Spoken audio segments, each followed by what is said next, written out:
రాసిన పత్రిక 1వ అధ్యాయం 3 నుంచి 6 వచనాల వరకున్న భాగాల్ని మనం ధ్యానం చేసుకుందాం. మన ప్రభు అయిన యేసుక్రీస్తు యొక్క తండ్రియగు దేవుడు స్తుతింపబడునుగాక. ఆయన క్రీస్తునందు పరలోక విషయములలో ఆత్మ సంబంధమైన ప్రతి ఆశీర్వాదమును మనకు అనుగ్రహించెను. ఎట్లనగా తన ప్రియుని యందు తాను ఉచితముగా మనకు అనుగ్రహించిన తన కృపా మహిమకు కీర్తి కలుగునట్లు తన చిత్త ప్రకారమైన దయా సంకల్పము చొప్పున యేసుక్రీస్తు ద్వారా తనకు కుమారులుగా స్వీకరించుటకై మనలను ముందుగా తన కోసము నిర్ణయించుకొని మనము తన ఎదుట పరిశుద్ధులమును నిర్దోషమునై ఉండవలెనని జగత్తు పునాది వేయబడక మునుపే ప్రేమ చేత ఆయన క్రీస్తులో మనలను ఏర్పరచుకొనెను. చాలండి. ఈరోజు మనం 3 నుంచి 6 వచనాల వరకున్న భాగాలను ఎంతవరకు అయితే అంతవరకు ధ్యానం చేసుకుందాం. అర్థం చేసుకోవటానికి చాలా జాగ్రత్తగా వినాలని ప్రభు పేరిట నేను మీకు తెలియజేస్తూ ఉన్నాను. ఈరోజు ఎఫ్ఎస్సి పత్రిక మనం మొదలు పెట్టుకున్నాం. సుమారుగా ఈ ఎఫ్ఎస్సి పత్రికను అంతా మనం వరుసగా ధ్యానం చేసుకుంటూ వెళ్దాం. ఓకేనండి. సో సుమారుగా మనకి ఈ సంవత్సరం అంతా పట్టొచ్చేమో. సో ఈ ఎఫ్ఎస్సి పత్రికని మనము ధ్యానం చేస్తాం. సో జాగ్రత్తగా వింటూ వెళ్దాం. అర్థం చేసుకోవటానికి మనము ప్రయత్నం చేద్దాం. ఎఫ్ఎస్సి పత్రిక మనం కొంచెం అర్థం చేసుకోవడానికి ప్రయత్నం చేస్తే కనుక పౌలు 3వ మిషనరీ ప్రయాణంలో, మనకు తెలుసు కదా పౌలు గారు ఆయన రాసిన పత్రికలు 14 పత్రికలని బైబిల్లో చూస్తాం. ఈ 14 పత్రికల్లో ఒక పత్రిక ఈ ఎఫ్ఎస్సి పత్రిక. ఈ ఎఫ్ఎస్సి పత్రికను మనం ధ్యానం చేసే ముందు ఎఫ్ఎస్సి పట్టణం, ఎఫ్ఎస్సి పరిస్థితులు ఇవన్నీ కొంచెం తెలుసుకున్న తర్వాత కొంచెం మనం లోపలకు వెళ్దాం. ఎఫ్ఎస్సి పట్టణం చిన్న ఆసియా ప్రాంతంలో ఒక సిటీ. ఓకేనండి. ఈ పట్టణంలో పౌలు సుమారుగా 3 సంవత్సరాలు ఉన్నాడు. 3 సంవత్సరాలు ఉండి 3 సంవత్సరాలు పరిచర్య చేసి 3 సంవత్సరాలు ఎఫ్ఎస్సి పట్టణం నుండి ఆ చుట్టుపక్కల ప్రాంతాలన్నిటికీ తను సువార్త ప్రకటించటానికి వెళ్ళేవాడు. పౌలు ఎఫ్ఎస్సి పట్టణాన్ని ఎందుకు కేంద్రంగా తీసుకున్నాడనంటే ఎఫ్ఎస్సి పట్టణం ఓడరేవు ఉన్న పట్టణం కాబట్టి వ్యాపార లావాదేవీలు ఇలాంటివి చాలా ప్రయాణానికి అనుకూలంగా ఉండే ప్రాంతం కాబట్టి ఉన్న బైబిల్ గ్రంథంలో పౌలు నివసించిన ప్రాంతాలన్నింటిలోకి ఎక్కువ కాలం ఉన్న ప్రాంతం ఎఫ్ఎస్సి పట్టణం. ఓకేనండి. ఈ ఎఫ్ఎస్సి పట్టణంలో పౌలు ఉండి ఒక పరిచర్య చేసి ఆ ప్రాంతంలో ఒకవేళ మనం ఆ ప్రాంతాన్ని గమనించడానికి ప్రయత్నం చేస్తే అపోస్తుల కార్యములు 19వ అధ్యాయం 19వ అధ్యాయం 23వ వచనం నుండి 27వ వచనం వరకు ఉన్న భాగాలను నేను చదువుతాను. ఆ కాలమందు క్రీస్తు మార్గమును గూర్చి చాలా అల్లరి కలిగెను. ఏ మార్గము? క్రీస్తు మార్గము. క్రైస్తవ మతము గురించి అల్లరి జరిగెను కాదు, క్రీస్తు మార్గమును గురించి. యేసుప్రభు అన్నాడు, నేనే మార్గము సత్యము జీవము అని చెప్పాడు. అదే మార్గం గురించి మాట్లాడుతున్నారు. సో అల్లరి లేగిన ఎలాగనగా దెమేత్రియను ఒక కంసాలి అర్తిమీదేవికి వెండి గుండ్లను చేయించడం వలన ఆ పని వారికి మిగుల లాభము కలిగించుచుండెను. అతడు వారిని అట్టి పని చేయు ఇతరులను గుంపు కూర్చి అయ్యలారా, ఈ పని వలన మనకు జీవం బహు బాగుగా జరుగుచున్నదని మీకు తెలియను. అయితే చేతులతో చేయబడినవి దేవతలు కావని ఈ పౌలు చెప్పి ఎఫ్ఎస్సిలో మాత్రము కాదు, దాదాపు ఆసియా ఎందంతటా బహు జనమును ఒప్పించి త్రిప్పియున్న సంగతి మీరు చూచి ఉన్నారు. మరియు ఈ మన వృత్తి యందు లక్ష్యము తప్పిపోవుటయే గాక మహాదేవి అయిన అర్తిమీదేవి యొక్క గుడి కూడా తృణీకరింపబడి ఆసియా అందంతటను భూలోకమందును పూజింపబడుచున్న ఈమె యొక్క గొప్పతనము తొలగిపోవునని భయము తోచుచున్నదని వారితో చెప్పెను. దెమేత్రి అని కంసాలి మాట్లాడుతూ ఉన్నాడు. అతడు వారితో అట్టి పనిచేయు ఇతరులను గుంపు కూర్చి అని చూస్తూ ఉన్నాం. ఈయన మాట్లాడుతున్నాడు. పౌలు చేస్తున్న పరిచర్య గురించి ఎవరు చెప్తున్నారో తెలుసా? ఆ పట్టణంలో ఉన్న దెమేత్రి అనే ఒక వ్యక్తి చెప్తున్నాడు. ఈయన ఏమంటున్నాడో తెలుసా? వీళ్ళు భూమి అంతటా వ్యాపించి ఉన్న అర్తెమీదేవి యొక్క గొప్పతనాన్ని వీళ్ళు చెడగొడుతున్నారు, మన వ్యాపారాన్ని చెడగొడుతున్నారు. పిల్లలు అర్థమవుతుందా? పౌలు 3 సంవత్సరాలలో ఆసియా అంతటా తిరిగేశాడు. అలా తిరగటానికి అతనికి ఈజీగా ఉన్న అనువైన స్థలం ఏదనంటే కనుక ఎఫెస్సి పట్టణం. ఈ ఎఫెస్సి పట్టణంలో 3 సంవత్సరాల నుండి ఆసియా మొత్తం తిరిగి సువార్తను ప్రకటించాడు. 3 సంవత్సరాల్లో తిరగగలిగినంత తిరిగి సువార్త ప్రకటించేశాడు. సో ఈ ఉదయం స్పష్టంగా అర్థం చేసుకుందాం, మనం ఎంతమందిమి అసలు సువార్త పని చేస్తున్నాం? పిల్లలు అర్థమవుతుందా? సువార్త పని చేస్తున్నాం. వ్యక్తిగత సువార్త పని చెయ్యాలి. సువార్తను మనము ప్రకటించాలి. యేసు సిలువను గూర్చిన విషయాలు లోకానికి తెలియదు, కానీ వాళ్లకు మనమే తెలియపరచాలి. పౌలు ఈ పని చేసుకుంటూ, పిల్లలు అర్థమవుతుందా? పౌలు ఈ పని చేసుకుంటూ సంఘాలు కడుతూ, ఇంకొంతమందిని తర్ఫీదు చేస్తూ, ఇంకొంతమంది శిష్యులుగా చేస్తూ, అలా తన పరిచర్యను అంతటినీ చేసుకుంటూ వెళ్ళిపోయాడు. అదంతా ప్రాముఖ్యంగా 3వ మిషనరీ ప్రయాణంలో పౌలు ఈ ఎఫెస్సి పట్టణంలోనే ఉండి ఇదంతా చేశాడు అన్న విషయాన్ని స్పష్టంగా అర్థం చేసుకుందాం. ఆ ఎఫెస్సి పట్టణంలో అర్తెమీదేవి అనే దేవతను వాళ్ళు పూజించేవాళ్ళు. ఈ దేవత బూదిగంతముల కీర్తి పొందిన దేవత. అప్పుడు ఉన్న మొదటి శతాబ్దంలో ఒక వింతలలో ఇదొక వింత. ఇప్పుడు మనం ప్రపంచంలో కొన్ని వింతల గురించి మాట్లాడుకుంటాం కదా, 7 వింతలనో 8 వింతలనో మనం మాట్లాడుకుంటాం. అప్పటి కాలంలో మొదటి శతాబ్దంలో ఉన్న ఒక వింతలలో ఈ దేవాలయం ఒక వింత అనేది మనం స్పష్టంగా అర్థం చేసుకోవాలి. ఇంకా పౌలు చేసిన పరిచర్య ఎలా చేశాడో మనం ఒకసారి గమనిద్దాం. 35వ వచనాన్ని చదువుదాం. ఇదే ఎఫెస్సీలకు రాసి, అంతట కరణము సమూహమును సముదాయించి, ఎఫెస్సీల పట్టణము అర్తెమీదేవి మహాదేవికి ద్విపతి యొద్ద నుండి పడిన మూర్తికిని పాలకురాలై ఉన్నదని తెలియని వాడెవడు అని మాట్లాడినట్లుగా మనం చూస్తాం. ఈ 37వ వచనం, మరి మీరు ఈ మనుషులను తీసుకుని వచ్చితిరి, వీరు గుడి దోచుకొనిన వారు కారు, మన దేవతను దూషింపను లేదు. ఆగండి.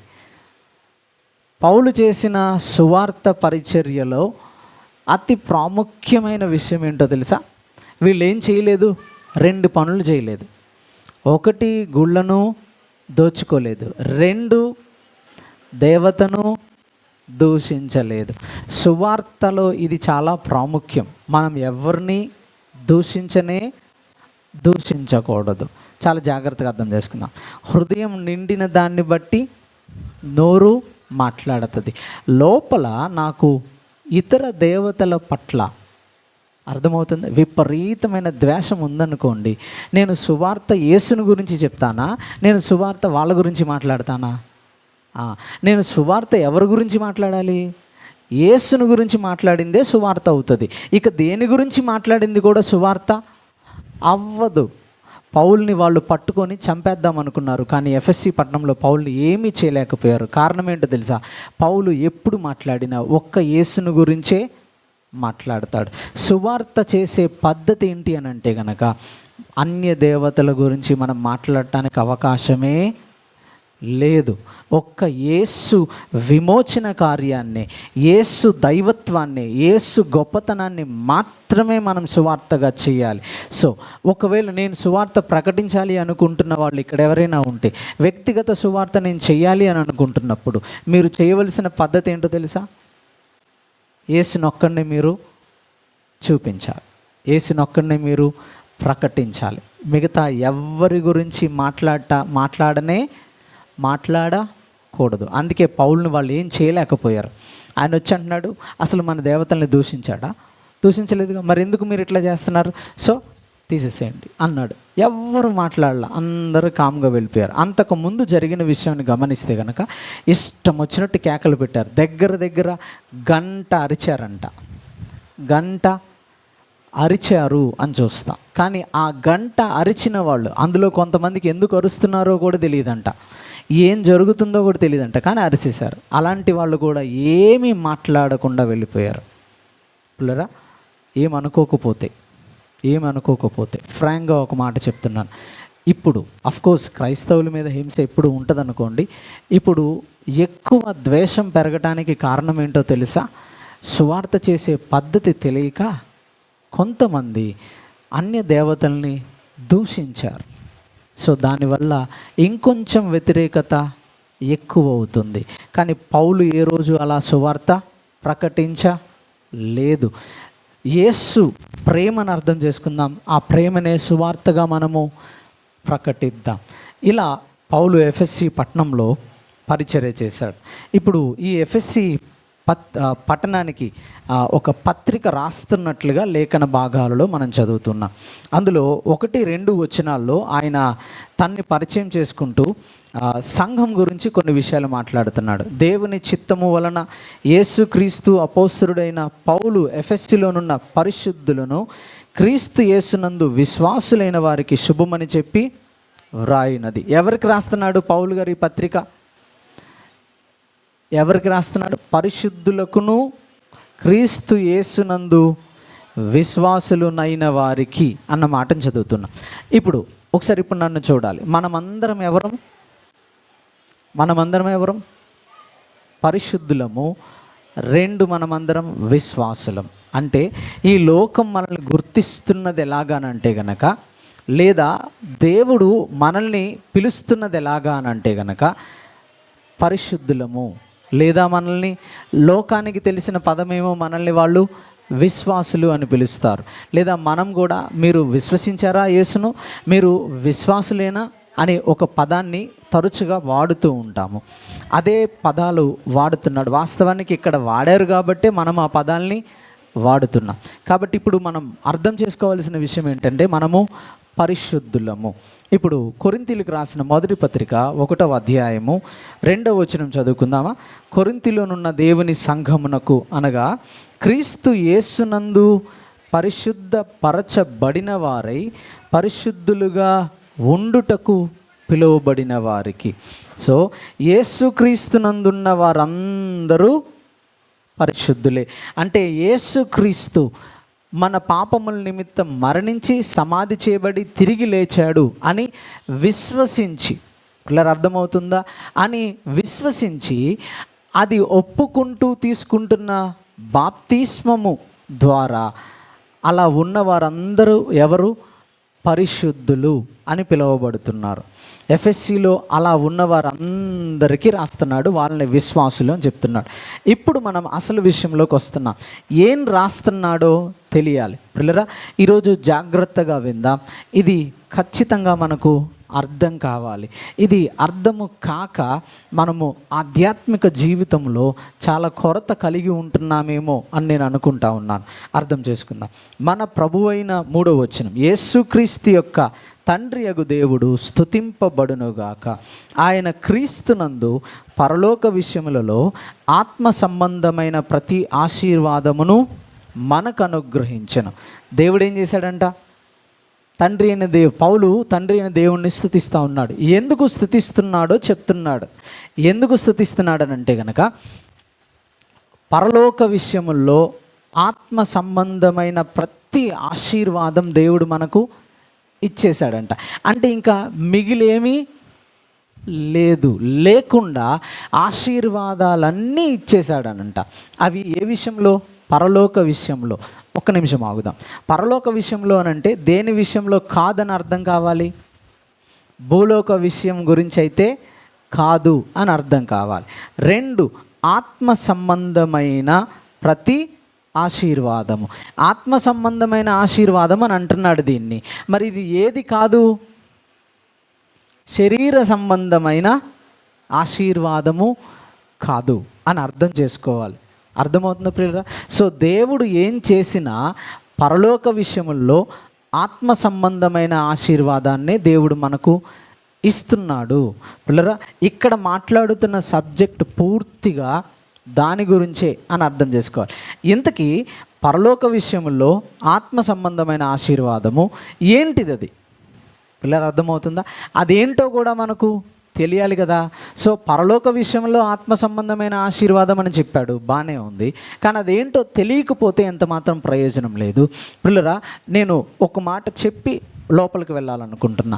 ఇప్పుడు ఒక మాట చెప్పి లోపలికి వెళ్ళాలనుకుంటున్నా. బైబిల్ గ్రంథంలో క్రొత్త నిబంధనలో 27 పుస్తకాలు ఉన్నాయి. ఈ 27 పుస్తకాలలో అతి ప్రాముఖ్యమైన సబ్జెక్ట్ని సార్వత్రిక సంఘానికి, ఇంకా చెప్పాలనంటే కనుక రోమా పత్రిక, ప్రత్యేకంగా రోమా పత్రిక రాస్తున్నాడు. దాన్ని మనం కూడా అర్థం చేసుకోవచ్చు. కొరింథీయులకు రాసిన పత్రిక ప్రత్యేకంగా వాళ్ళకే రాస్తున్నాడు. దాన్ని మనం కూడా అర్థం చేసుకోవచ్చు, మనకి కూడా సరిపోతుంది. కానీ ఈయన ఈ ఎఫ్ఎస్సి పత్రిక రాస్తున్నప్పుడు ఏ సమస్యను గురించి రాయలా. అర్థమవుతుందండి? ఫలానా సంఘములో ఉన్న సమస్య ఇది, ఫలానా సంఘంలో ఉన్న ఇబ్బంది ఇది అని వేటి గురించి రాయలా. మరి ఎఫ్ఎస్సి పత్రికలో ఆయన ఏం రాస్తున్నాడు అని అంటే కనుక సార్వత్రిక సంఘానికి అంతటికీ తెలియవలసిన అతి ప్రాముఖ్యమైన విషయం. అంటే ఈ పత్రిక ఓకే, బహుశా కొరింథీ పత్రికలో ఈ సమస్య ఉంది అని రాస్తున్నప్పుడు ఆ సమస్యల్లో కొన్నింటిలో నేను ఉండకపోవచ్చు. కానీ ఈ ఎఫ్ఎస్సి పత్రిక చదువుతున్నప్పుడు మనకు అర్థం చేసుకోవాల్సిన విషయం ఏంటో తెలుసా? ఈ భూమి మీద దేవుడి గురించి తెలుసుకోవాలనుకున్న ప్రతి వ్యక్తికి తెలియాల్సిన విషయాన్ని రాస్తున్నాడు ఇక్కడ. అసలు సంఘము తెలుసుకోవాల్సిన అతి ప్రాముఖ్యమైన విషయాన్ని రాస్తున్నాడు. అదేంటో తెలుసా? ఆ పరలోక విషయములలో ఆత్మ సంబంధమైన ప్రతి ఆశీర్వాదము ఇది ప్రతి వ్యక్తికి తెలియాలి. ఎందుకనంటే ఇది భూ సంబంధమైన ఆశీర్వాదం కాదు, లేకపోతే సంఘములో ఉన్న ఒక సమస్య అంత మాత్రం కాదు. సంఘములో ఉంటున్న ప్రతి వ్యక్తికి యేసు ఏం చేశాడో, తండ్రి అయిన దేవుడు ఏం చేశాడో, పరిశుద్ధాత్ముడు ఏం చేశాడో ఈ విషయం ఖచ్చితంగా అందరికీ తెలియాల్సిందే. సో అంత ప్రాముఖ్యమైన పత్రిక.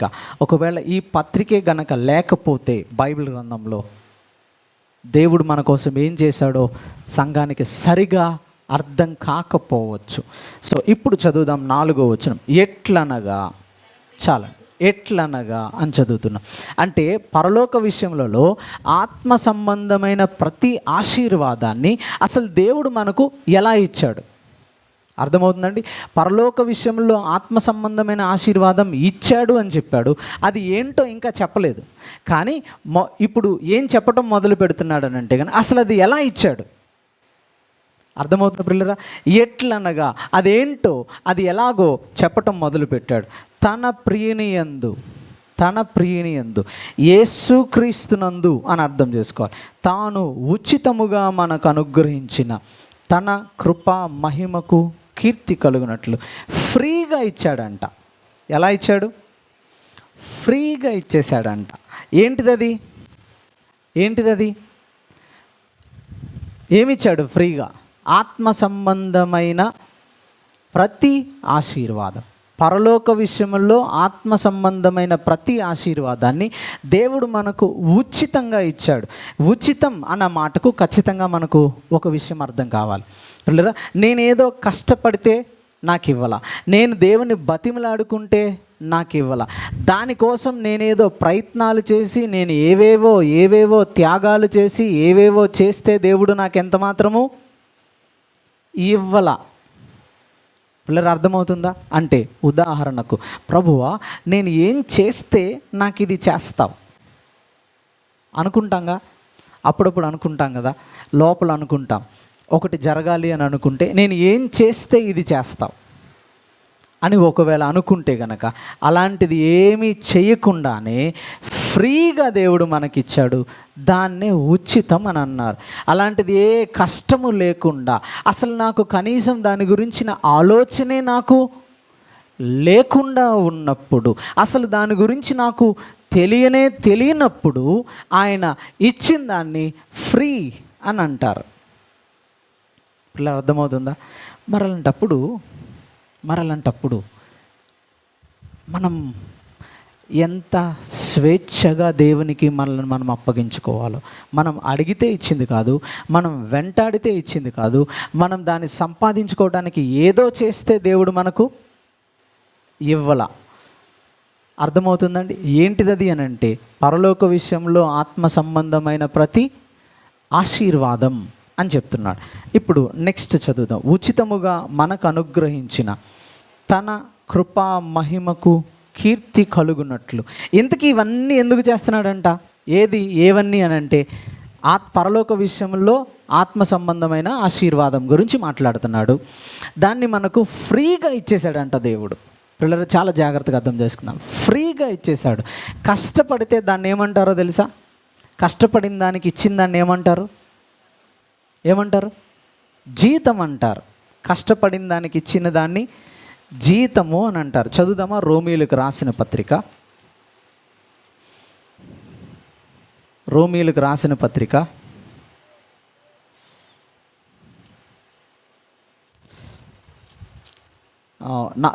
4వ అధ్యాయం 2వ వచనం. అబ్రహాము క్రియల మూలముగా నీతిమంతుడని తీర్చబడిన ఎడల అతనికి అతిశయ కారణము కలుగును కానీ అది దేవుని ఎదుట కలుగదు. ఆగండి. దేవుడు నేను చేసిన క్రియలను బట్టి గనక నన్ను నీతిమంతుడిగా చేయాల్సి వస్తే, అర్థమవుతుందండి, అప్పుడు నాకేమొస్తుంది? అతిశయం వస్తుంది. మరి దేవుడికి ఏమొస్తుంది? దేవుని ఎదుట ఆ అతిశయం నాకే కానీ దేవుని ఎదుట కుదరదంటది. నెక్స్ట్ చదువుదాం. లేఖనం ఏమి చెప్పుచున్నది? అబ్రహాము దేవుని నమ్మెను, అది అతనికి నీతిగా ఎంచబడెను. పనిచేయువానికి జీతము రుణమే కానీ దానమని ఎంచబడదు. పనిచేసేవాడికి జీతం రుణమంట, దాన్ని దానమని అనరంట. ఇప్పుడు ఫ్రీ అంటే అర్థం ఏంటో తెలుసా? దానముగా దేవుడు ఇచ్చేశాడు. మనం ఏదో చేస్తే ఇవ్వలేదు. దేని గురించి మాట్లాడుతున్నాడు ఇంతకీ? పరలోక విషయంలో ఆత్మ సంబంధమైన ప్రతి ఆశీర్వాదం. పిల్లరా, నేను ఇక్కడే ఎంతసేపు ఎందుకు తిరుగుతున్నానో తెలుసా? అసలు అది ఏంటో అదేంటో తెలియాలి అని అంటే గనక అసలు ఎంత చేశాడో, ఎలా చేశాడో ఖచ్చితంగా తెలియాలి. నిజంగా ఈ పాయింట్ మనకు అర్థమైన తర్వాత మన ఆధ్యాత్మిక జీవితం మారబోతుంది. అందుకే నేను ఇంత ఎక్స్ప్లెయిన్ చేయడానికి నేను మీకు ప్రయత్నము చేస్తూ ఉన్నాను. స్పష్టంగా అర్థం చేసుకుందాం. సో దాన్ని మనకు దానం చేసేసాడంట. అది మనం అడిగితే ఇవ్వలేదు, మనం దానికోసం ఏదో కష్టపడి పనిచేస్తే దేవుడు మనకి ఇవ్వలేదు, ఆయనే ఇవ్వాలనుకున్నాడు.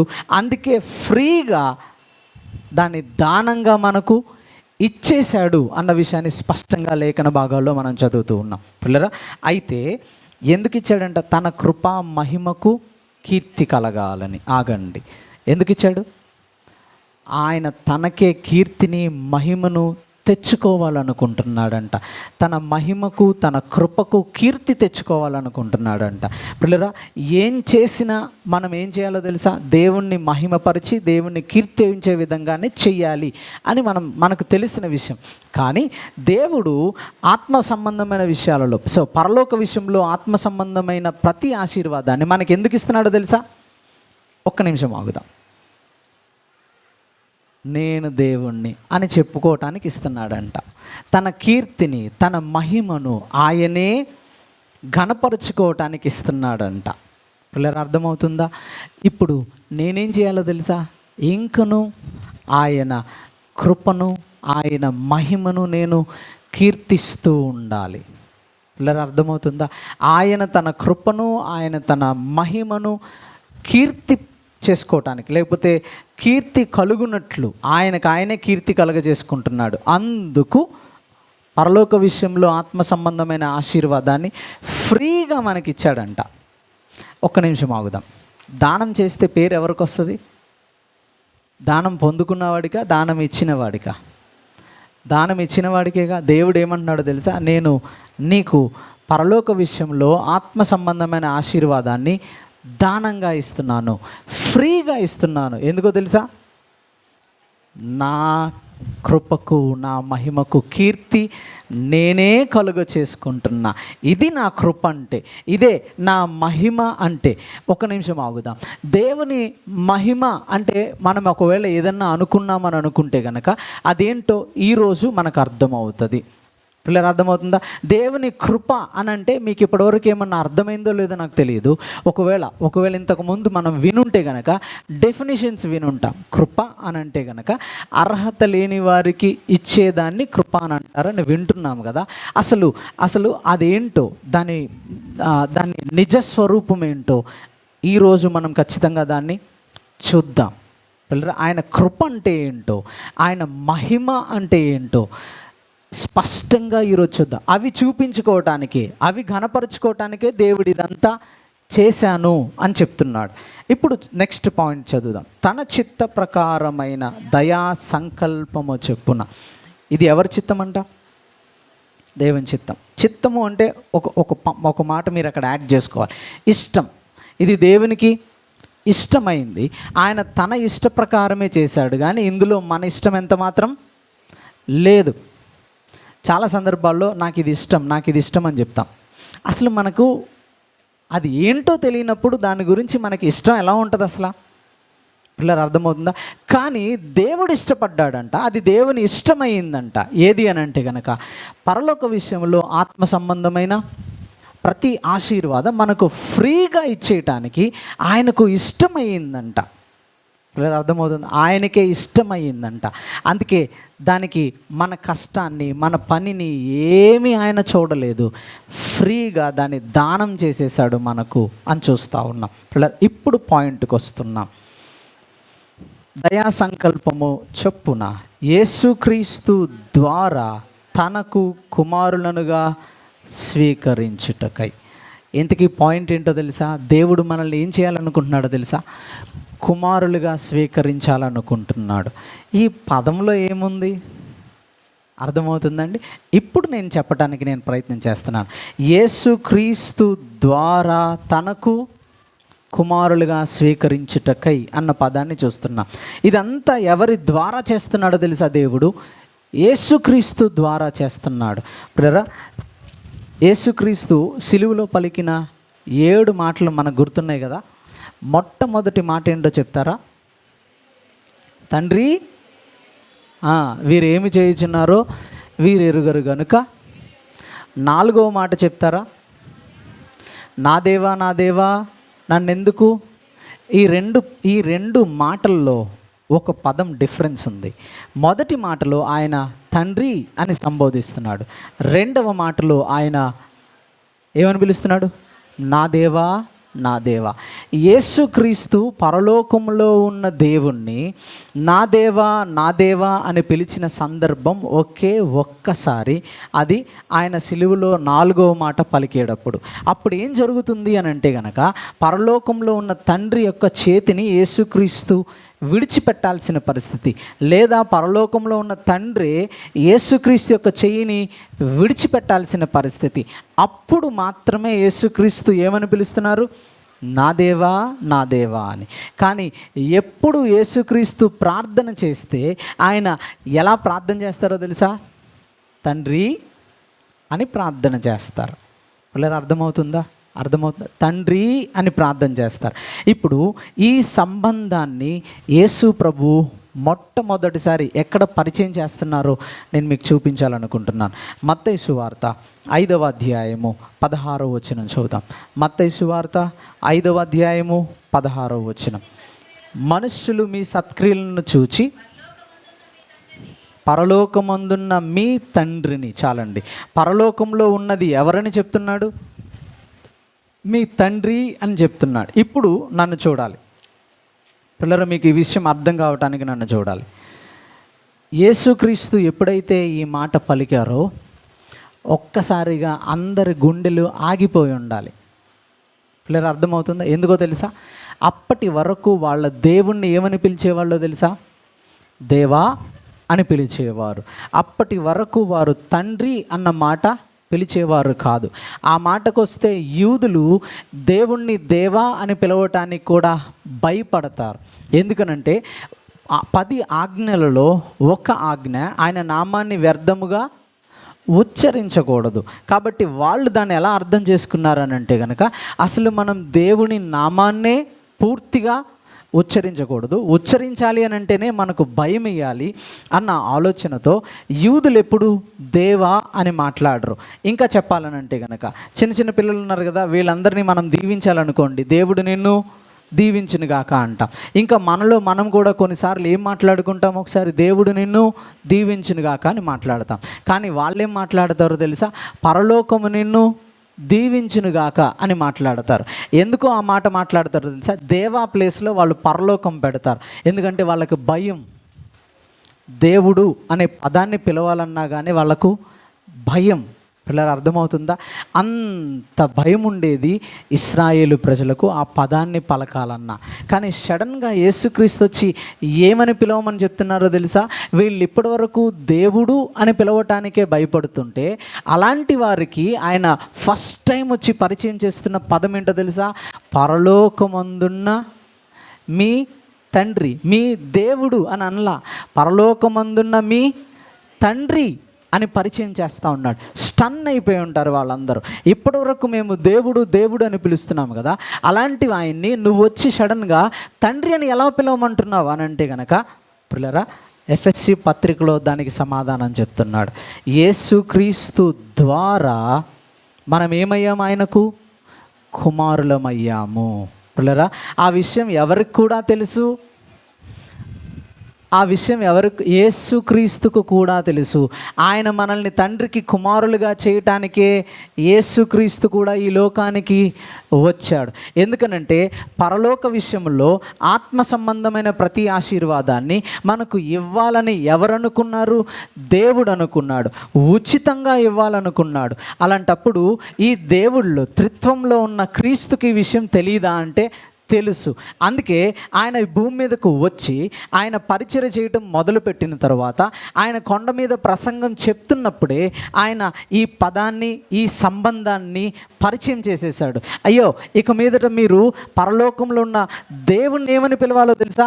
పరలోకంలో ఉన్న దేవుడు అని పిలవటం కాదు, ఆయన ఇక మీదట మీకు తండ్రి, ఆయన ఇక మీదట మీకు తండ్రి అని పిలవండి. ఆయన పరలోక ప్రార్థన నేర్పిస్తున్నాడు. నేర్పించేటప్పుడు ఏమని నేర్పించాడు? పరలోకమందున్న మా తండ్రి అని సంబోధించి మాట్లాడండి అని చెప్తున్నాడు. ఇక నుంచి పిల్లలు అర్థమవుతుందా? ఇక నుంచి మీ ప్రార్థన కొంచెం మార్చుకుందాం. ఏంటో తెలుసా? అఫ్కోర్స్ అలవాటైపోయింది కాబట్టి దేవా అన్న పదాన్ని ఉపయోగిస్తాం. కానీ ఖచ్చితంగా ఒక పదాన్ని బాగా అలవాటు చేసుకుందాం. అదేంటో తెలుసా? నా తండ్రి అని మాట్లాడటం మొదలు పెడదాం. ఇప్పుడు ఎందుకు ఆ విషయాలు, దానిలో ఉన్న గొప్పతనం ఏంటో ఆ విషయాలన్నీ నేను మీకు చూపించాలనుకుంటున్నా. ఒకసారి పాత నిబంధనలోనికి వెళ్ళి, పాత నిబంధనలో ఎప్పుడైనా ఎవరైనా తండ్రి అని ప్రార్థన చేసినట్టు కనబడిందా మీకు ఎప్పుడైనా? మోషే విషయానికి వద్దాం. మోషే తరువాత ఏలియా విషయానికి వద్దాం. ఏలియా తరువాత ఎలీషా దగ్గరికి వద్దాం. దానియేలు దగ్గరికి వద్దాం. యెషయా ప్రవక్త దగ్గరికి వద్దాం. ఇర్మియా ప్రవక్త దగ్గరికి వద్దాం. ఎహెచ్కేలు దగ్గరికి వద్దాం. ఇలా ఉన్న పెద్ద పెద్ద ప్రవక్తలందరూ దగ్గరికి వద్దాం. ఇంకొంచెం ముందుకెళ్ళి దావీదు రాజు దగ్గరికి వద్దాం. సొలొమోను రాజు దగ్గరికి వద్దాం. ఇలా ఎవరి దగ్గరికి వచ్చినా కానీ వాళ్ళెవ్వరూ పరలోకంలో ఉన్న దేవుణ్ణి తండ్రి అని పిలిచే అవకాశం ఎవ్వరికీ లేదు. వాళ్ళెవ్వరూ పిలిచే ధైర్యము చెయ్యలేకపోయారు. మరి వాళ్ళందరూ ఎలా పిలువబడేవాళ్ళు అని అంటే కనుక పాత నిబంధనలో నీ సేవకుడైన నేను అని అన్నారు. అంటే వాళ్ళు ఏమని పిలుచుకున్నారో తెలుసా? ఏమని సంబోధించుకున్నారో తెలుసా? సేవకుడు. ఆయన ఒక యజమానుడు, వీళ్ళు ఒక సేవకులు. ఇలాంటి సంబంధమే నడిచింది పాత నిబంధనలో. అది ఎంత గొప్ప భక్తుడైనా, మోషే అయినా, ఏలియా అయినా, పిల్లరా ఇంకా దానియేలైనా, ఎవరైనా కానీ వీళ్ళందరూ ఏమని పిలిచేవాళ్ళో తెలుసా? దేవా అని మాట్లాడేవాళ్ళు. ఇప్పుడు యేసుక్రీస్తు వచ్చిన తర్వాత మనకి అవకాశం దొరికింది, తండ్రి అని పిలిచే అవకాశం. బంధములో ఒక్కసారిగా మార్పు వచ్చేసింది. పిల్లరా, పాత నిబంధనలో గొప్ప గొప్ప భక్తులకు, గొప్ప గొప్ప వ్యక్తులకు, ఆధ్యాత్మికంగా ఉన్నత స్థాయిలో బ్రతికిన ఎవరికీ దొరకని అవకాశాన్ని తండ్రి అయిన దేవుడు మనకు ఇవ్వటానికి ప్లాన్ చేశాడు. ఇప్పుడు మీరు అనొచ్చు, ఎంత చేస్తే నేను ఆ భాగ్యము, ఆ అర్హత పొందుకుంటాను అని అంటే గనక దేవుడే చెప్పేస్తున్నాడు, నువ్వేమీ చేయనవసరంలా, నేను నీకు దాన్ని ఫ్రీగా దానం చేసేస్తున్నా. దానికోసం నేనేం చేయాల్సి వచ్చిందో తెలుసా? యేసును సిలువపైకి ఎక్కించాల్సి వచ్చింది. ఆయన మరణించేటట్టుగా నేను చేయాల్సి వచ్చింది. అప్పుడే యేసుక్రీస్తు ఎలాగైతే తండ్రి అయిన దేవుణ్ణి కుమారుడు అని సంబోధించగలుగుతున్నాడో, ఇక మీదట ఆ యేసునందు విశ్వాసం ఉంచిన నేను కూడా పరలోకంలో ఉన్న దేవుణ్ణి ఏమని పిలవచ్చో తెలుసా? తండ్రి అని సంబోధించే అవకాశము, ఆ రిలేషన్, సంబంధం కూడా, పదం పలకటం వేరు, సంబంధం కలిగి ఉండటం వేరు. పిల్లరా, ఈ రెండింటిని యేసుక్రీస్తు ద్వారా మనకు దేవుడు ఉచితంగా ఇచ్చేశాడు. ప్లీజ్ అర్థం చేసుకుందాం. దీన్ని ఏమంటున్నాడో తెలుసా? పరలోక విషయములలో ఆత్మ సంబంధమైన ఆశీర్వాదం. అబ్రహాం ఏమని పిలిచేవాడు దేవుణ్ణి? అబ్రహాం దేవుణ్ణి ఏమని పిలిచేవాడు? దేవుడు ప్రత్యక్షమైతే సర్వశక్తి కలిగిన దేవుడు. ఎందుకనంటే ఆయన అలాగే పరిచయం చేసుకున్నాడు. అబ్రహాముకు ప్రత్యక్షమయ్యాడు, దేవుడు మాట్లాడుతున్నాడు, సర్వశక్తి కలిగిన దేవుణ్ణి నేను అని అన్నాడు. అనగా అమ్మో, ఆ పదమే మనకి టైం వేస్తుంది. కానీ తండ్రి అనే పదం ఒక సంబంధాన్ని తెలియపరుస్తుంది, ఒక ఆప్యాయతను, ఒక అనురాగాన్ని, ఒక క్లోజ్నెస్ని మనకు తెలియపరుస్తుంది. పిల్లరా, ఒక్క పదమే కాదు, ఇక మీదట బంధము కూడా అలాంటిదే అని చెప్తున్నాడు. ఎవరికి మనం కుమారులమో తెలుసా? ఎవరికి మనకు తండ్రో తెలుసా? పరలోకంలో ఉన్న దేవుడు, భూమిని ఆకాశాన్ని తన నోటి మాట సృజించిన దేవుడు. ఇదిగో ఒక్క క్షణంలో మన జీవితం నీటి బుడగ లాంటిది, ఊరికనే క్షణంలో చచ్చిపోతుంది. అలాంటి మనలను, ఈ మంటి దేహాన్ని దేవుడు ఏం చేసుకోవాలని ఇష్టపడుతున్నాడో తెలుసా? ఆయనకు ఇష్టమైందంట, ఆయన ఫ్రీగా దానంగా మనకిస్తున్నాడనంట. అదేంటో తెలుసా? మనల్ని కుమారులు అని పిలవటం. చదువుదాం రోమీయులకు రాసిన పత్రిక, 8వ అధ్యాయము 16వ వచనం, 15వ వచనం. ఏలయనగా మరలా భయపడుటకు మీరు దాస్యపు ఆత్మను పొందలేదు. కానీ ఏ ఆత్మను పొందుకోలా? ఆగండి, పాత నిబంధన అంతా అదే. పాత నిబంధన అంతా సేవకుడు అని పిలిచేవారు, దేవుడు సేవకుడు సంబోధన. కానీ ఇప్పుడు మీరేం పొందుకోలేదు? దాస్యపు ఆత్మను పొందలేదు, కానీ దత్తపుత్రాత్మను పొందితిరి. స్వీకృత పుత్రాత్మ అని చదువుతున్నాం. ఇంకా చదివితే గనక, ఆ ఆత్మ కలిగిన వారమై మనము అబ్బా తండ్రి అని మొర్రపెట్టుచున్నాము. మనము దేవుని పిల్లలమని ఆత్మ తానే మన ఆత్మతో కూడా అబ్బా. పిల్లరా, మనం ఇక మీదట ఏమని పిలవచ్చు? అబ్బా తండ్రి అని. అంటే యేసుక్రీస్తులో ఏం జరిగిందో తెలుసా? దత్తపుత్రత్వం జరిగింది. అర్థమవుతుందా? దత్తపుత్రత్వం జరిగింది. యేసుక్రీస్తు ఎలాగైతే తండ్రి అయిన దేవునికి కుమారుడు, ఇప్పుడు యేసును అంగీకరిస్తున్న వాళ్ళందరూ ఏమైపోతున్నారు? తండ్రి అయిన దేవునికి యేసుక్రీస్తు లాగానే అందరూ కుమారులైపోతున్నారు. ఎందుకో తెలుసా? ఆయన దత్తత తీసుకోవటానికి వెల చెల్లించాల్సి వచ్చింది. వాస్తవానికి దత్తత తీసుకోవటానికి రిజిస్ట్రేషన్ ప్రోగ్రాం జరుగుతుందా లేదా? అప్పుడే అది నిజమైన దత్తపుత్రత్వం అని అంటారు. రిజిస్ట్రేషన్ జరగకుండా, కొన్ని లావాదేవీలు జరగకుండా దాని రిజిస్ట్రేషన్ అని అనరు. ఖచ్చితంగా ఒకవేళ మీరు ఏదన్నా ఒక పెంచుకోవాలనుకుంటున్నారు, ఒక పిల్లనో ఒక పాపనో ఒక బాబునో పెంచుకోవాలనుకుంటున్నారు, మీరు ఒక అనాథ శరణాలయానికి వెళ్ళారు, అంత ఈజీగా మీకేమీ ఇచ్చేసేయరు. దానికి చాలా ప్రాసెస్ జరుగుతుంది. ఓకే, ఒకవేళ నేను దత్తత తీసుకోవాలని అనుకుంటే ఖచ్చితంగా నేనేం చేయాలో తెలుసా? రిజిస్ట్రేషన్ చేసుకోవాలి, కొంత డబ్బును వెచ్చించాలి, ఇంకా నా ఆస్తి అన్నీ ఇచ్చేయాలి. దానికోసం తండ్రి అయిన దేవుడు మనల్ని కుమారులుగా చేసుకోవడానికి ఏం చేయాల్సి వచ్చిందో తెలుసా? ప్రభు అయిన యేసుక్రీస్తుని భూమి మీదకు పంపించి ఆయన మరణము పునరుత్థానాల ద్వారా మనల్ని కుమారులుగా చేసుకోవాల్సి వచ్చింది. ఒకవేళ ఒక్క నిమిషం ఆగుదాం. ఇప్పుడు ఈ సన్నివేశాన్ని ఖచ్చితంగా ఊహించాలి. కాబట్టి నన్ను చూడండి. ఇక్కడ తండ్రి అయిన దేవుడు నిలబడ్డాడు, ఈ పక్కన యేసుక్రీస్తు నిలబడ్డాడు, ఈ పక్కన మనమందరం నిలబడ్డాం.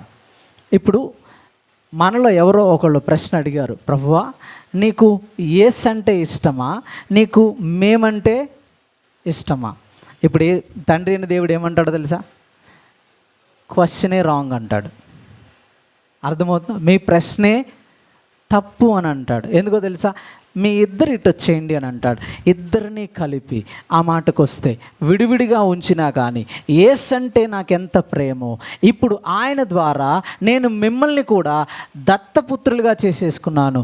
సో ఆయన నాకు ఎలాగో కుమారుడో ఇప్పుడు మీరు కూడా నాకు అలాగే కుమారులు.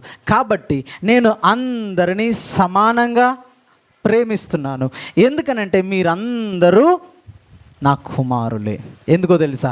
నేను మిమ్మల్ని యేసు రక్తముతో మిమ్మల్ని కొనుక్కున్నాను, దత్తపుత్రులుగా చేసేసుకున్నాను, కుమారులుగా నేను మిమ్మల్ని చేసేసుకున్నాను. కాబట్టి ఇక మీదట మన రిలేషన్ తండ్రి కొడుకుల రిలేషనే కానీ ఇక వేరే రిలేషన్ ఏమీ కాదు. మరంటప్పుడు యేసుక్రీస్తును వేరుగా మనల్ని వేరుగా దేవుడేమి,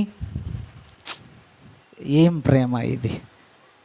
అర్థమవుతుందండి? మనల్ని కుమారులుగా చేసుకోవటానికి ఆయన ఒక కుమారుని బలిగా ఇవ్వవలసి వచ్చినంత ప్రేమ మన పైన చూపిస్తున్నాడు. అర్థమవుతుందా పిల్లరా? అర్థమవుతుందా? మనం ఎవరము? ఆయనకు కుమారులం. సరే, ఇక్కడ మీకు కొంచెం ఏదన్నా డౌట్ రావచ్చు, మరి మేమెవరమే? అర్థమవుతుందండి? కుమారులను రాశారుగా, మరి కుమార్తెల గురించి రాయలేదే? మీరు కూడా కుమారులే. బైబిల్ పరిభాషలో వాడుతున్న ఒక పదం పుంలింగ పదమే వాడుతున్నారు. అది ఎవరికైనా వర్తించే పదం, అది వాడుతున్న భాష సౌలభ్యం. అంతేకాని ఇక్కడ స్త్రీ పురుషులు వేరు అన్నట్లుగా ఎక్కడా లేదు. మనమందరము రాజులము, యాజక సమూహం అని చూస్తాం. అప్పుడు రాజులు అని అంటే జనరల్గా అందరికి అర్థమయ్యేది ఏంటంటే కింగ్స్ అన్నప్పుడు పురుషులుగా ఉండేది అని అనుకుంటారు. లేదు, ఆయన అందరినీ మాట్లాడుతున్నాడు. రాజులైనా, యాజకులైనా, కుమారులైనా దేన్ని బట్టి అవుతున్నారో తెలుసా? పురుషులు స్త్రీలు అయిన దాన్ని బట్టి అవ్వట్లేదు. దేన్ని బట్టి అవుతున్నామో తెలుసా? పురుషులైనా స్త్రీలైనా యేసుక్రీస్తు యొక్క రక్తమందు విశ్వాసం ఉంచిన దాన్ని బట్టి కుమారులం అవుతున్నాం కానీ వేరే దేన్ని బట్టి కాదు. ఇక్కడ లింగ భేదముతో సంబంధమే లేదు. పిల్లరా, అర్థమవుతుందా? ఇప్పుడు మనం ఎవరము చెప్పండి? మనం ఎవరము? కుమారులం. సో ఈ రోజు నుంచి మన ప్రార్థన ఏమై ఉండాలి? తండ్రి. అర్థమవుతుందా? తండ్రి అని ప్రార్థన చేయండి. యేసు కూడా అదే ప్రార్థన ప్రతిరోజు చేసేవాడు. యేసుకున్న సంబంధం దేవునితో తండ్రి సంబంధం. ఇక మీదట నా సంబంధం కూడా ఎలా ఉండాలో తెలుసా? తండ్రి కుమారుల సంబంధం. నా ప్రార్థన కూడా పరలోకంలో ఉన్న తండ్రి అని చేద్దాము. ఒకవేళ అర్థమైతే ప్రభు సన్నిధిలో ప్రభువుకు అప్పగించుకుంటూ హృదయపూర్వకంగా పిల్లరా, తండ్రి ఎంత గొప్ప దేవుడో అయ్యా. నా కోసం యేసుని లోకంలోనికి పంపించి ఆయన మరణ పునరుత్థానాల ద్వారా ఆయన రక్తము వలన నన్ను విమోచించి కుమారుడిగా చేసుకున్నావు. నీ ప్రేమ ఎంత గొప్పది! నీ ప్రేమకు నేనేమి ఇవ్వగలను? అది కూడా ఉచితముగా మాకు ఇచ్చావు కదా ప్రభువా. నీ కృపకు, నీ మహిమకు కీర్తి నువ్వే తెచ్చుకుంటున్నావు కదా ప్రభువా. ఎంత గొప్పవాడు. ఇది నీకు ఇష్టమైంది కదా ప్రభువా. ఎంత గొప్ప ప్రేమ చూపించావు పిల్లరా. దేవుడికి మనమంటే ఎంత ఇష్టమో ఒక్క మాటలో చెప్పాలంటే, ఆయనకి యేసుక్రీస్తు ఎంత ఇష్టమో మనకు కూడా అంతే ఇష్టం.